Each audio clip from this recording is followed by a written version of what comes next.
ஆமென். ஹalleluya. சொல்லுங்க, கர்த்தர் நம்மை ஆஸ்வதிப்பார். எல்லாரும் நல்ல தேவனுடைய வார்த்தையை கேட்டுக்கிறீங்க, நான் விசுவாசிக்கிறேன். உங்க குடும்பங்கள் எல்லாம் தேவ வார்த்தை கேட்கறத நினைச்சு ரொம்ப சந்தோஷப்படுறேன். நிறைய பேர் என்கிட்ட சொல்றீங்க, ரொம்ப நல்லா இருக்கு பாஸ்டர்னு. தேங்க்யூ. சர்ச்சுக்கு வரும்போது பேசுனீங்க, இந்த வீடியோஸ் நல்லா இருக்குன்னு சொல்லும் போது ரொம்ப சந்தோஷமா இருந்தேன். கர்த்தருக்கு ஸ்தோத்திரம். நல்லா இருக்கீங்களா? நீங்க நல்லா இருக்கணும். உங்களுக்காக டெய்லி ஜெபிக்கிறேன். கடவுள் நிச்சயம் உங்களை ஆண்டவராக இயேசு கிறிஸ்து ஆசீர்வதிப்பார். ஹல்லேலூயா. பாருங்க, எல்லாம் எடுத்துக்கொள்ளுங்கள். தீமோத்தி 2 அதிகாரம், 2 தீமோத்தி 3 அதிகாரம், 2 தீமோத்தி 3 அதிகாரம், அதிலே 3வது வசனம். சுபாவ அன்பில்லாதவர்களாயும் இணங்காதவர்களாயும் அவதூறு செய்கிறவர்களாயும் இச்சை அடக்கம் இல்லாதவர்களாயும் கொடுமை உள்ளவர்களாயும் கடைசி நாட்களில் கொடிய காலம் வரும் என்று அறிவாயாக கொடுமை உள்ளவர்களாயும் இருப்பார்கள். இதை நான் பல கோணத்துல பேசலாம், ஆனா உங்களுக்கு புரியுற மாதிரி பேசுறேன். கொடுமையிலும் கொடுமை, பெரிய கொடுமை என்ன தெரியுமா? பிடிவாதம். சொல்லுங்க. தானும் செய்ய மாட்டாங்க, மற்றவங்களை செய்யவும் விட மாட்டாங்க. தானும் வளர மாட்டாங்க, மற்றவங்களை வளர விடவும் மாட்டாங்க. தானும் வாழ மாட்டாங்க, மற்றவங்களை வாழ விடவும் மாட்டாங்க. இவர்கள் தான் கொடுமை உள்ளவர்கள். அப்படியே ரொம்ப ஆக்ரோஷமான வார்த்தைகளோடு, நல்லா இருக்கீங்களான்னு கேட்டா நல்லா இருக்கேன். சாப்பிட்டீங்களா? சாப்பிட்டேன். ஸ்தோத்திரங்க, ஸ்தோத்திரம். ஏன் உங்களை பார்க்கவே முடியல? பார்த்தா என்ன பண்ணிட போறீங்க? இல்ல, அம்மா நல்லா இருக்காங்களா? இன்னும் ரொம்ப அக்கறை வந்துருச்சா உங்களுக்கு? பேச்சுக்கு பேச்சு ரொம்ப ஆர்ஸா பேசுறாங்க பாருங்க. இவர்களுக்கு பெயர் கொடுமை உள்ளவர்கள். இவங்களுக்கு பேர் தான் கொடுமை உள்ளவங்க. இவங்க தன்னை மாத்திக்குவாங்களான்னு பார்த்தா மாத்திக்க மாட்டாங்க. இவங்க மற்றவங்களையும் மாத்த மாட்டாங்க.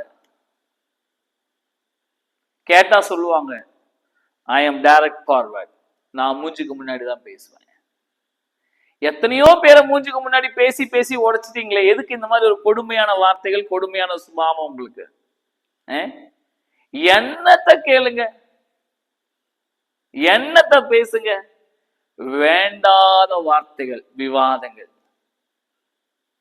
நான் ஒண்ணு சொல்றேன், கேளுங்க தேவ பிள்ளைகளே.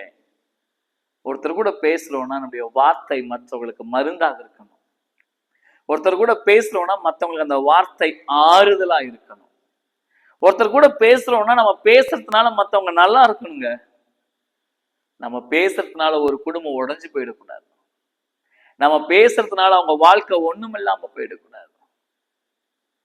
நம்ம பேசுறதுனால அவங்க தேவையில்லாத விஷயத்துல தலையிடக்கூடாது. கொடுமையுடையவர்களா இருக்காதீங்க. சுபாவத்திலே கொடுமையா இருக்காதீங்க.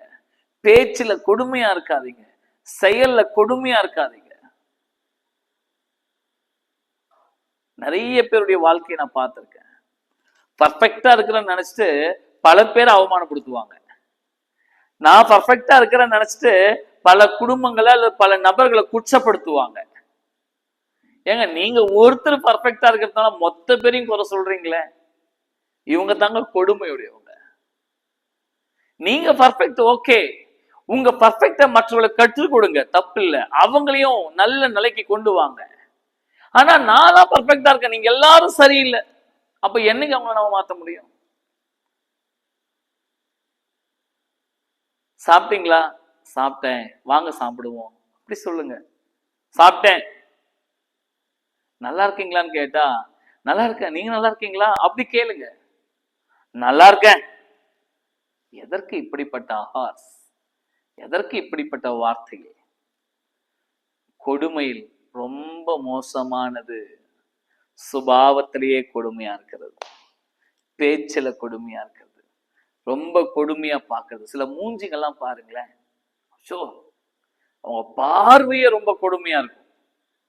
அவங்களுக்கு பிடிக்காதவங்க யாருன்னா வந்துட்டாங்கன்னா அவங்க கண் அப்படி உருட்டி இப்படி இப்படி பார்த்து வாயெல்லாம் கோண கோணையா முறுக்கி கொடுமை வெளிப்படுத்திக்க மாட்டாங்க, சொல்லுவாங்க. சாக்கு பேச்சு, அவசியம் இல்லாத சாக்கு பேச்சு, முன்னாடி விட்டு பின்னாடி பேசுற சாக்கு பேச்சு.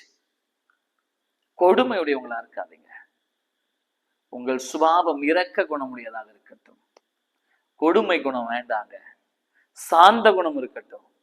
அணைத்துக் கொள்ளுங்கள், அன்பாய் பேசுங்கள், ஒவ்வொருவரையும் உருவாக்குங்கள், ஒவ்வொருவரையும் மேல கொண்டு வாங்க. கொடுமையா பேசாதீங்க. சில பேர் எப்பவுமே ஆர்மி மாதிரிதான் இருப்பாங்க, வீட்லயும் அவங்க ஆர்மி தான், அன்பே கிடையாது. பேசின ஆர்மி எப்படி ஆப்போசிட்ல உள்ளவங்க எதனா தப்பு பண்ணாங்கன்னா, தீவிரவாதிகள் தப்பு பண்ணாங்கன்னா டப்பு டப்பு டப்புன்னு சுட்டு தள்ளுற மாதிரி, வீட்லயும் சரி எங்கேயும் சரி யாருன்னா எதனா பேசினா ரொம்ப கடுமையான வார்த்தைகளை பேசி டப்பு டப்பு டப்பு டப்புன்னு சொல்ற மாதிரி அசிங்கமான வார்த்தைகளை பேசிடுவாங்க. கொடுமையுடைய குணம் இல்ல. உங்க குணத்தை மாத்திக்கங்க, ஆறுதலா பேசுங்க, சமாதானமா பேசுங்க, சிரிச்சு பேசுங்க, சந்தோஷமா பேசுங்க. யாரையும் தாக்காதுங்க, யாரையும் அவமானப்படுத்தாதீங்க. நான் கரெக்டா இருக்கிறேன்னு சொல்லி மத்தவங்க எல்லாரையும் தப்புன்னு சொல்லாதீங்க. மத்தவங்க எல்லாரையும் நீங்க குற்றப்படுத்தி நீங்க நல்லவங்களா இருக்கணும்னு நினைக்காதீங்க. நான் பேசுறதுதான் சரின்னு மத்தவங்களை காயப்படுத்தாதீங்க, அவமானப்படுத்தாதீங்க. மாற்றிக்கொள்ளுங்க. உங்கள் குணம் கொடுமை உள்ள மிருக குணமாயிராமல் அமைதியும் சாந்த குணமாயிருந்து அன்பால் அணைத்து அநேகரை ஆசீர்வதியுங்கள், உருவாக்குங்கள். இயேசு கிறிஸ்துவை போல வாழ கற்றுக்கொள்ளுவோம். அவரை அடித்தவர்களை அவர் மன்னித்தார், அவரை துப்பினவர்களை அவர் மன்னித்தார். கொடுமையான குணத்தை மாற்றுங்க. உங்க வார்த்தையினாலும் இந்த சிந்தனையினாலும் யாரையும் கொடுமைப்படுத்தாதீங்க. கிறிஸ்துவை போல் வாழ்வோம். கர்த்தர் நம்மை ஆசீர்வதிப்பார். God bless you. Amen.